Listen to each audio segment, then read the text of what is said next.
अगर मानसिक रूप से आप स्वस्थ रहेंगे तभी आप अपने तन की लड़ाई भी लड़ पाएंगे इस महामारी से। आपको अपने मन को स्वस्थ रखना है, आपको पॉजिटिव एटीट्यूड रखना है और ये पॉजिटिविटी ही हमें इस महामारी की जंग से जीतने की क्षमता देगी।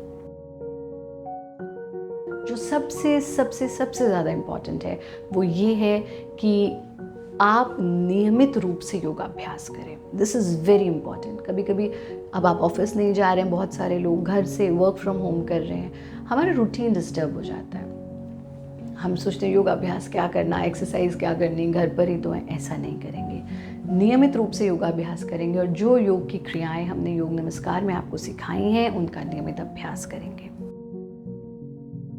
सुबह और शाम 2 वक्त मेडिटेशन ज़रूर करेंगे। Meditation is a part of योग। जब हमने कह दिया योगाभ्यास करना है तो इसका मतलब ही है कि मेडिटेशन भी करना है, लेकिन बहुत सारे लोगों को ऐसा लगता है कि मेडिटेशन इज़ डिफरेंट, योग इज़ डिफरेंट। तो 2 बार दिन में कम से कम ध्यान का अभ्यास ज़रूर करें, जिसमें आप सुगमतम तरीका ले सकते हैं, जाप कर सकते हैं, योग निद्रा कर सकते हैं। हमने योग निद्रा भी आपसे कई बार साझा किया है, जिसके वीडियोज़ यूट्यूब पर अवेलेबल हैं। आप वहाँ से योग निद्रा को भी फॉलो कर सकते हैं।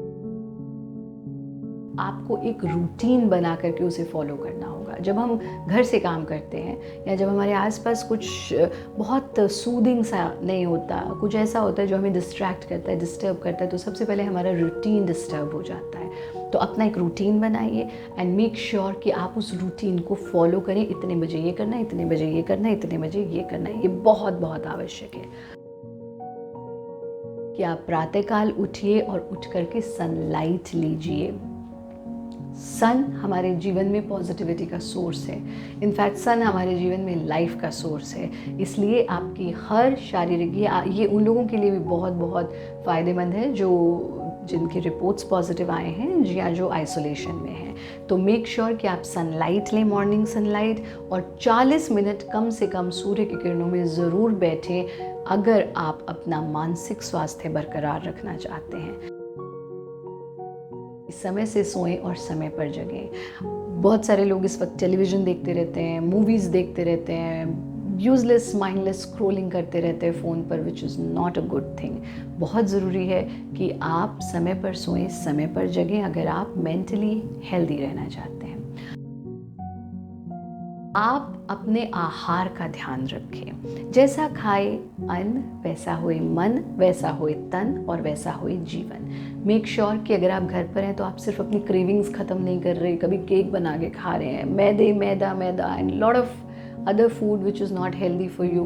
क्योंकि आपको समझना होगा कि जब आप गरिष्ठ भोजन करते हैं, भारी भोजन करते हैं, तामसिक भोजन करते हैं, तो ये आपके अंदर एसिड उत्पन्न करता है, गैस उत्पन्न करता है, और गैस और एसिडिटी में सबसे पहले हमारी सांस इफेक्ट होती है और हम कहते हैं जी घबरा रहा है, सांस नहीं आ रही है, उल्टी जैसी आ रही है। तो ऐसे में सांस ही इम्पॉर्टेंट है। तो मेक श्योर कि आप सात्विक आहार लें, मेक श्योर कि आप विटामिन सी से भरपूर फ्रूट्स लें, आप मैग्नीशियम लें, आप जिंक लें अपनी डाइट में, और आप जो रॉ फूड्स हैं वो लें, और जो सात्विक आहार है उसका सेवन करें। कोई भी एक चीज़ हम सबके पास होती है जिससे करने से हमें खुशी मिलती है। किसी के लिए वो डांस हो सकता है, किसी के लिए वो म्यूज़िक हो सकता है, किसी के लिए वो कॉमिक्स पढ़ना हो सकता है, किसी के लिए वो ड्रम्स बजाना हो सकता है, किसी के लिए वो पेंटिंग हो सकता है। So find out what is that you love doing most. जब आप बच्चे थे तो आपको क्या करना सबसे ज़्यादा पसंद था? उस काम के लिए कम से कम 15 से 20 मिनट प्रतिदिन ज़रूर निकालिए। अगर आप आधा घंटा निकाल सकें तो बहुत ही अच्छा है, लेकिन 15 से 20 मिनट ज़रूर निकालें, ये बहुत बहुत आवश्यक है। Indulge in any one spiritual practice. This is very very important. कोई भी एक स्पिरिचुअल प्रैक्टिस में इंडल्ज ज़रूर होइए। वो कुछ भी हो सकता है, वो यज्ञ हो सकता है, वो चैंटिंग हो सकता है, वो प्रेयर्स हो सकती हैं। Any one spiritual practice which you find effective to you, उसका अभ्यास ज़रूर करें। तो इन 8 सूत्रों के माध्यम से आप अपने मानसिक स्वास्थ्य को बरकरार रख सकते हैं।